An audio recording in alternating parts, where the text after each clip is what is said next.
Welcome to Vulnerability, Introspection and Growth, the podcast where we explore the beautiful, messy and transformative magic that happens when we dare to go within.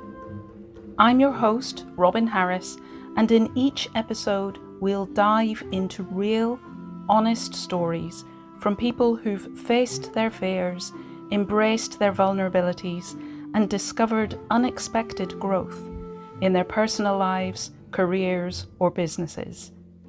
This is a space for deep listening, open hearts, and soul-nourishing conversations. Because when we meet ourselves in our rawest moments, that's often where our greatest wisdom starts. Let's begin. So hello and welcome back to our next episode of Vulnerability, Introspection and Growth. And with me today I have Sally Panks of S&L Self-Harm Distraction Kits. So I just wanted to start this episode with a trigger warning because, as you may have guessed, we will be exploring self-harm today.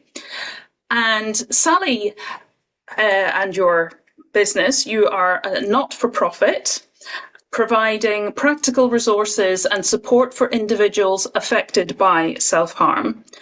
And these kits offer safe alternatives to manage those overwhelming emotions and urges, providing immediate support, promoting emotional regulation, empowering independence, which is so critical and something that I talk about a lot in terms of taking back our agency. Also supporting mental well-being and supporting those who are caring for others, which is a big part, I believe, of what your kits offer, Sally. So I would like to start off just by asking the three questions that I'm going to be asking all of the people who join me for this podcast. And the first one is, what makes your story relatable for other people? I think my story is real. I think a lot of people go through what I've been through, but because of the stigma, it's not talked about. So it's just kind of getting it out there and, letting people know that they're not the only ones going through the trauma. Which is so important because that sense of being isolated and alone and maybe feeling shame around whatever we're experiencing is such a big part of it all, isn't it? So following up on that, who do you feel will gain the most from listening to this conversation? So anybody that's affected by self-harm. So it could be the person who is actually self-harming. It could be the family or friends, teachers, anybody who's trying to help that person navigate their self-harm journey. So it's a whole host of people. And that's so difficult, isn't it? If you know somebody who's self-harming, what do? We don't want to make it worse. We want to support that person. But like you say, these are often taboo subjects. So there's no conversation out there in society generally about what are the right things to do, what are the things to avoid, how do you best support someone? And just then, as the last of the third questions, what do you hope people will take away from listening to this conversation? Just that they're not alone. They're not facing this journey alone. There is support out there, and yeah, it's a dark road if you do it on your own. So yeah, reach out. I love that. Yes, I'm all for asking for support and that it's not a weakness. It's a strength to ask for support and ask for help. Very brave to ask for help and support.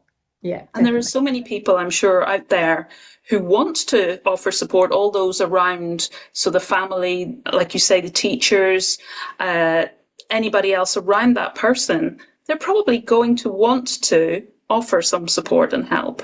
Yeah, and often it is, like you say, just knowing what to say and what not to say, and just having almost that conversation opener. Definitely.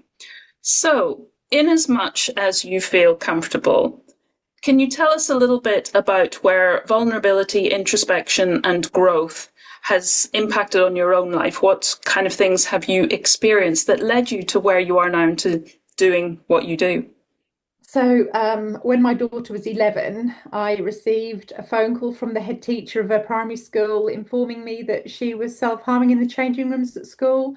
And I had absolutely no idea. I didn't even really know what self-harm was at that time. And it was just like absolutely the rug had been pulled from beneath us as a family. It was a really, really difficult, scary, worrying time to go through, and very little specific support for people like ourselves kind of going through that trauma.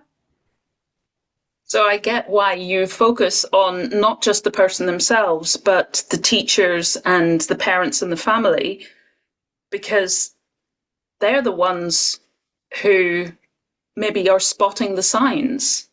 Yeah, absolutely. And, self-harm is really easy to hide. A lot of people, there is a lot of shame and stigma and guilt involved with self-harm because obviously if you are a young person that's self-harming, you don't want to upset your parents or the adult in your life because, they know obviously that it's something that they shouldn't be doing, but they can't necessarily control or help. Unfortunately, self-harm can become an addiction. But because it is easily hidden, a lot of it goes unnoticed, unknown, and actually that's when it's really dangerous because that's when you can get infections and nasty scarring because it's not been managed and looked after properly. And I love what Gabor Mate says about addictions, that it's not why the addiction, it's why the pain. So it's not looking at the behavior itself, it's looking at what's underlying it and supporting from that place. And with self-harm, there usually is a trigger somewhere. It might be a diagnosis that many neurodivergent individuals self-harm 50% actually, and often a lot of those are undiagnosed, so they're not understanding their thoughts and feelings. It can be bullying in school or in the workplace. It can be some trauma that's happened at some point, but usually there is a trigger somewhere. And it's a lot of people describe it to me as the physical pain almost takes away the emotional pain. But obviously there's a lot of science as well behind the kind of how self-harm actually makes a person feel better. So yeah, and that's kind of what we try and work on is releasing that same endorphins as what you get when you self-harm, but in a much safer way and a manageable way. And that, I guess, is where the self-empowerment, the management of those emotions, the regulation of those emotions is part of your kit, that it supports that learning and it supports that understanding for the individual. Like you say, that feeling that I can't control this, my emotions are just too big. I don't know what to do with them. I don't know how to navigate them. Self-harm almost is the easier option. Like you say, it's a physical way of manifesting that pain, and you can see it, you can understand, oh, this hurts. Whereas the inner stuff, that's much more challenging. Yeah, and often with children and young people as well, they don't know how to verbalize it. So there's stuff going on inside them that they don't even understand themselves. So actually, how can they talk to an adult about what they're feeling when they don't actually even get it themselves? Or have the vocabulary to express that, put it Yeah. into words. Yeah. I And it's mean, that thing of behavior is just communication. yes, it is. I mean, the youngest person that I've dealt with is 4. So obviously, how does a 4-year-old vocalize how they're feeling? But self-harm averagely in children and young people starts around the age of 8, which is why we try and get as many kits as we can into schools to try and kind of nip it in the bud before it does become that addictive behavior. So, do you do education? Do you go into schools yourselves and talk to the kids, or is it more with the staff? It is more with staff and with the adults. It's because it is obviously very sensitive, and you want kind of a young person to understand self-harm, but not necessarily to the extreme that it can become, because again, you don't want to alarm a young person. But I mean, if we're asked to go and talk, anywhere, we will go. We just obviously adjust what we say and how we deliver according to our audience, if you like. But yeah, but we go anywhere. Well, that's wonderful to know, and wonderful to know that there is a resource out there like yourselves that people can draw on if they feel the need to. And I'll ask you later to share your contact details so that people have that. It'll also be in the show notes below this video. But you were talking there about the average age, which is an incredible age, that it's 8 years old, that children are starting to engage in self-harm behaviors. But also earlier you were talking about people in the workplace. So it's not just a child, young persons, because my perception generally of self-harm years and years ago was that it was a teenage thing, teenage angst, and a lot of kids go through some really challenging, don't have the vocabulary, don't have the emotional understanding of what's going on, don't maybe have the emotional toolkit to support themselves. Therefore, they choose a behavior way of expressing how they're feeling instead of a verbal one. But then I actually was a self-harmer as well, which I talk about in my book, and that didn't start until my 30s or 40s. So do you see it often in people of an older age? We see it a lot. I mean, obviously, it's a myth that it is just a young person's coping strategy. I support a lot of men and women in their 50s, in their 60s. It is increasing a lot in men in their mid-30s, and 50% of all people that die by suicide have a history of self-harm. And obviously, suicide is the biggest killer of men under the age of 40 in the UK, with 11 or 12 a day, I think it is. So if you just take that into context, that's a lot of kind of self-harming going on as well behind the scenes. And, there's self-harm doesn't care who it affects. There's no gender, no, it can touch anybody at any time. I've recently had a case with a gentleman actually in his 70s, and his wife was diagnosed with cancer, and he was really struggling to obviously manage, and he started to pick at his skin. So, and he obviously didn't associate that as being self-harm behavior. But again, it was the kind of the release of the endorphins that were kind of making him feel calm. So it's yeah, so it can affect anybody at any time. And that's a really interesting point that you've just raised about how somebody might be engaging in a behavior which could be classified as self-harm, but they're not seeing it in that way because everybody picks at their skin, don't they? And people Yeah. chew at their fingernails, and they chew often at the skin around their fingernails. And when I was in my 20s, I had a friend who, when she got really stressed, she would scratch her back. And it's just, you're sitting there scratching at your back and you're not thinking of it. But then I saw one day how her whole back was red raw on the back of her shoulders at the top where she could reach. And it's understanding that that actually is self-harm. And self-harm can take so many different forms, can't it? So many. I mean, obviously, when I talk about self-harm, I generally talk about cutting because it's the one that's easiest to kind of associate with. But it can be biting, nipping, scratching, pulling hair, pulling your eyebrows, pulling your eyelashes out. A multitude of things, anything that can cause you harm or damage, even sort of drinking alcohol and smoking can be classed as a self-harm. We know that if you drink too much and smoke too much, it can cause your body damage.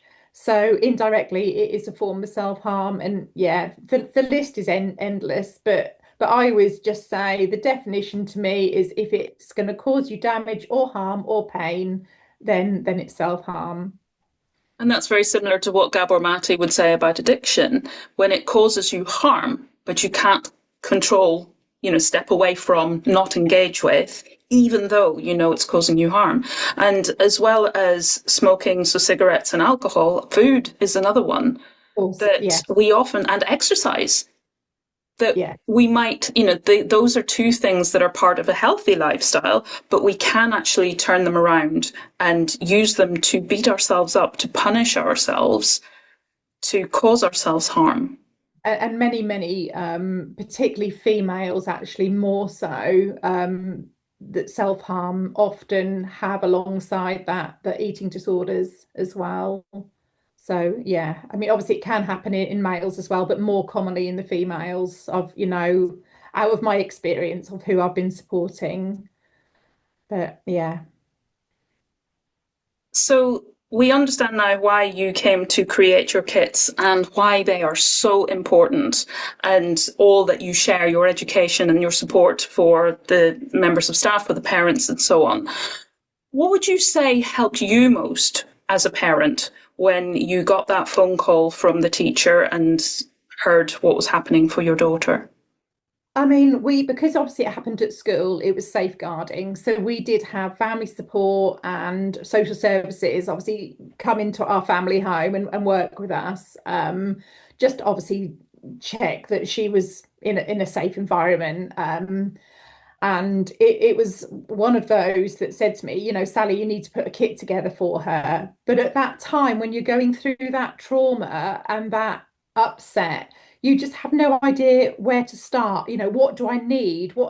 And even the thought of kind of going to the chemist to buy first aid supplies it's overwhelming because it's just an awful journey that you're facing, and you just do not know how to navigate it. And I'll be honest, probably the reason why I set up what I did is because once social services, they come for a number of weeks, I think 8 to 12 weeks. Once they're gone, you are left on your own. And for me, there was no support out there. And it was actually a friend of mine that said to me, Sally, if you don't get yourself to the doctors, I'm going to drag you there, because I was going on a downhill spiral. I was finding it really, really difficult.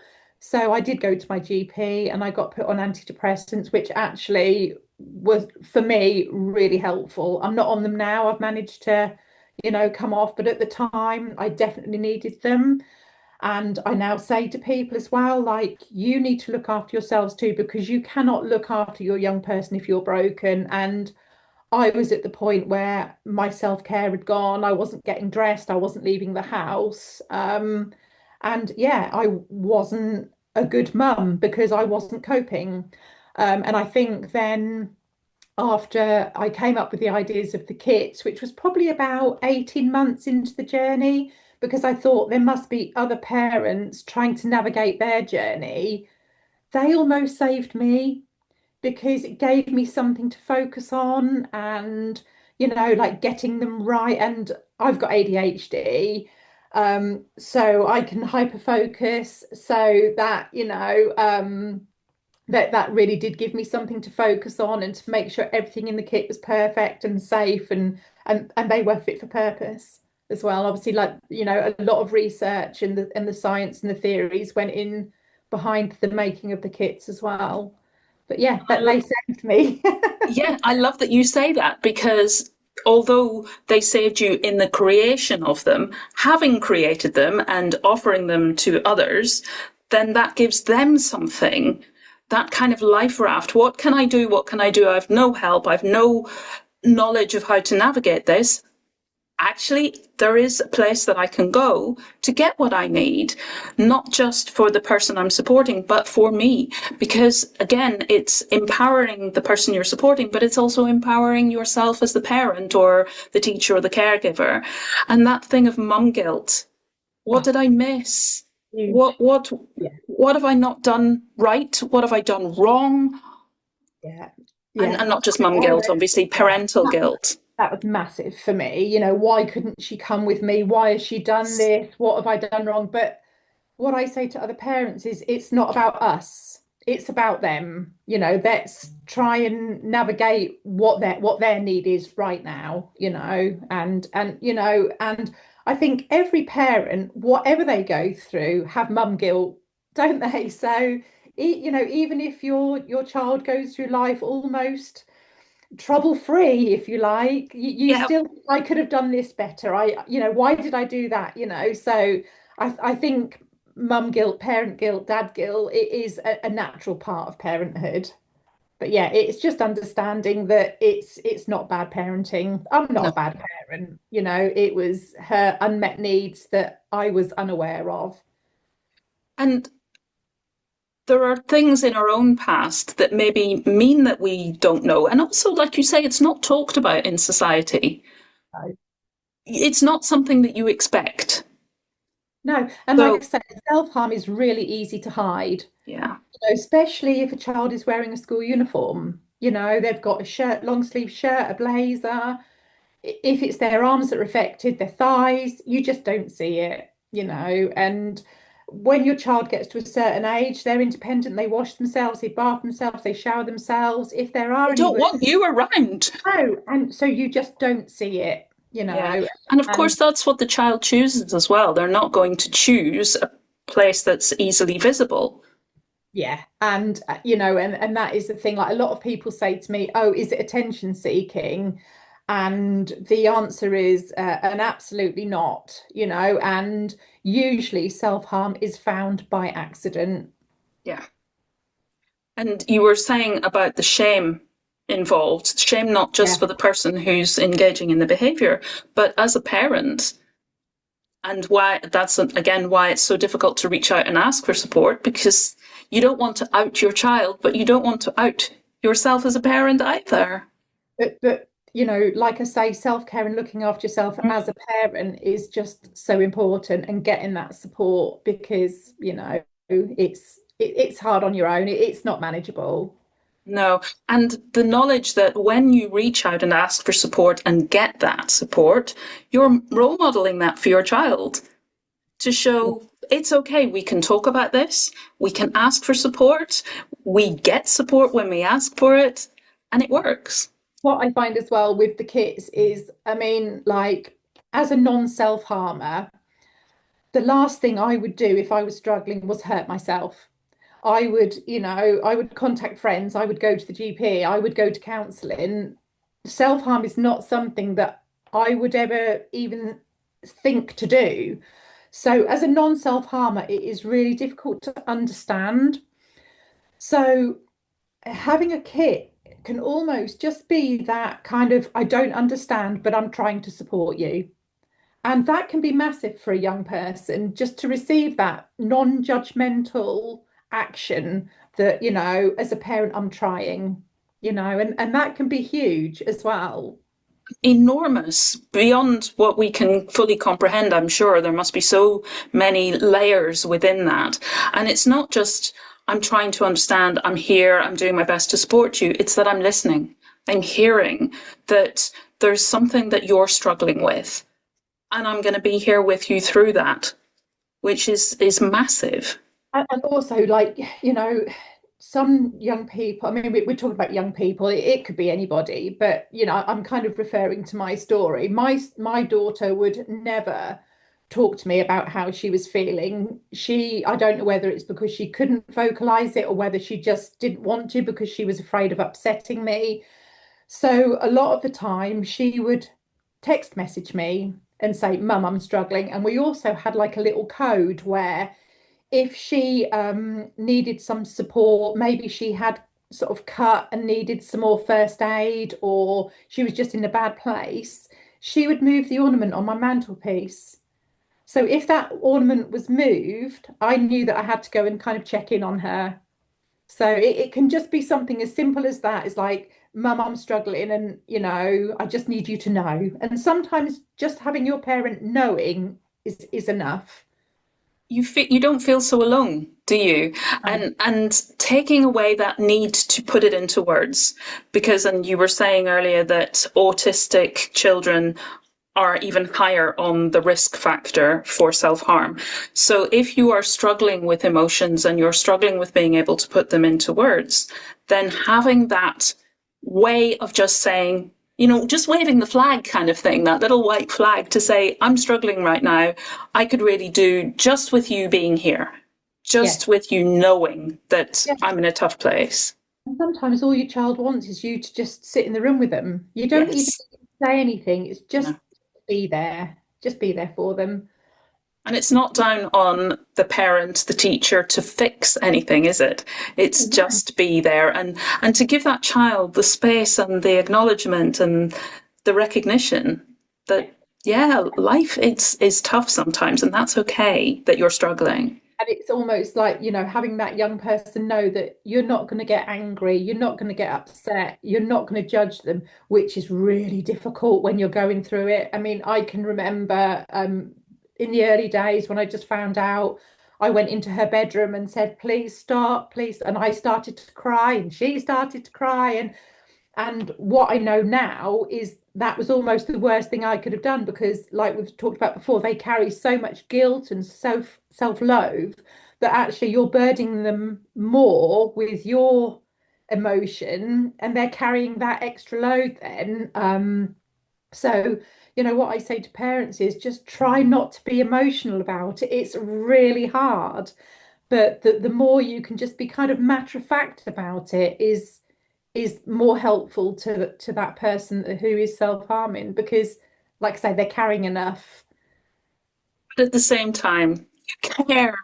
And I'm sure in time your daughter just realized that was just mum getting very, very caring, Yeah, very emotional, but that's just the expression of the love and the care. And it opens the door at the same time. So I wouldn't necessarily say it was wrong. It may not be the best choice and that what you want to do for your child. But if it happens, it's not the end of the world. it doesn't hurt them to know that obviously, you're worried, you're upset, but if they could stop, they would, you Yeah. know. So begging them to stop when it's something that is becoming an addiction it's unrealistic and it's kind of and I didn't know any of that at that time, so yeah. But again, that's probably my mum guilt because I didn't handle it well, and I feel now that I burdened her more, and it wasn't helpful for her. But then for another child, that might actually be enough to go, actually, I'm going to try really hard, and so yeah. And at the end of the day, every parent knows their child best. So yeah. And I think it's not, like you say, it's not about judgment. So if there's a parent listening to this and either this has happened for you or when you get word that something is going on for your child, it happens for you there at that point, even though you've heard us talk about this today, it's not to say that that's bad or that's wrong. It just, it just is. It's just emotions. We can't always control our emotions. We don't always want to push them down. Sometimes expression is good and it can be good for us to express in a way that demonstrates to the child it's all right to have emotions. But at the same time, it then, because I know for me with my mum, we would sometimes have emotional times. She would get emotional, I would get emotional, but it just allowed that, hey, we're both emotional. We have this connection. It's okay to express our feelings. Maybe we can find better ways to express our feelings, ways that leave us feeling more empowered, less disempowered. But feelings are just feelings, and to be able to share that with your child, I think, is very special and very precious. And actually, sometimes having a good cry makes you feel so much better. So, yeah, Rather I, than all of that I think, hiding to get yeah, things out into the open as well, I think, yeah. I at think really least. is just, don't put blame and guilt onto them. Is really the message. The judgment. That they're not doing it to hurt you or to No, upset you. They're doing it because they're struggling. probably the absolute opposite, because they don't want to hurt and upset you. Like you were saying with your daughter, maybe she wasn't talking to you because she didn't want to dump all of her emotional stuff on you. She didn't want to hurt you. She didn't want to upset you. So she was holding it. So I think it's this role modeling that we can do to say emotions are just emotions. Let's learn together how we can navigate them without any judgment. So it's not judgment on them, but it's not judgment on the parents either. Yeah, definitely. So, what would be your number one tip if anybody is listening, watching today, and they've just discovered or have known for some time and they're seeking to support a child, a young person, a friend who is going through this right now? I would say try and get them to learn the safer alternatives. because they can be really helpful. They don't work for everybody, but generally, if you can find something that releases them endorphins but are much, much less harmful, then that's a really good start, a good way forwards. There's lots of tips, like the journaling and just finding different distractions in whatever form it takes. Wonderful, thank you. So, lastly, Sally, where can people get hold of you and where can they get hold of these kits? So I have a website, www.harmdistractionkits.co.uk. I have a support group, a private support group on Facebook where people can post anonymously if they want to, but it's anything self-harm related. So it can be a parent, it can be teaching staff. I'm also lucky to have some professionals on there as well that give really good advice as well. And yeah, I have Facebook page, Instagram, TikTok, LinkedIn. So I'm kind of everywhere. So if you just Google self-harm distraction kits, you will find me. Wonderful. And I love the sound of that group. Is that group on your website or on your Facebook page? There's a direct link to it from my website, and also obviously if you just go into Facebook and Google harm distraction kits, you'll find all the information on there. That's fantastic. So great to know that that resource is there and available. So, lastly, Sally, I just want to thank you so much for joining me today and for sharing so openly all that you have shared. No, thank you. You're more than welcome. I like to share my story just to support other families out there trying to navigate their self-harm journey. It's such important information to get out there. So, thank you. And thank you, everybody, for joining us. Please do feel free to share this episode with others. In your network, because as you have seen, this is really important information to get out there, to share, to stop this being something that is surrounded by shame and that we don't talk about, because we want to support people and help them on their journey. Thank you very much. Bye bye. See you next time. Thank you for joining us for this episode of Vulnerability, Introspection and Growth. I hope it's given you a moment to breathe, reflect, and perhaps even see your own story with a little more compassion. If you find this conversation meaningful, I'd love it if you'd share, subscribe, or leave a review. It helps others find their way here too. Until next time, take gentle care, and remember, the journey inwards is where the real growth begins.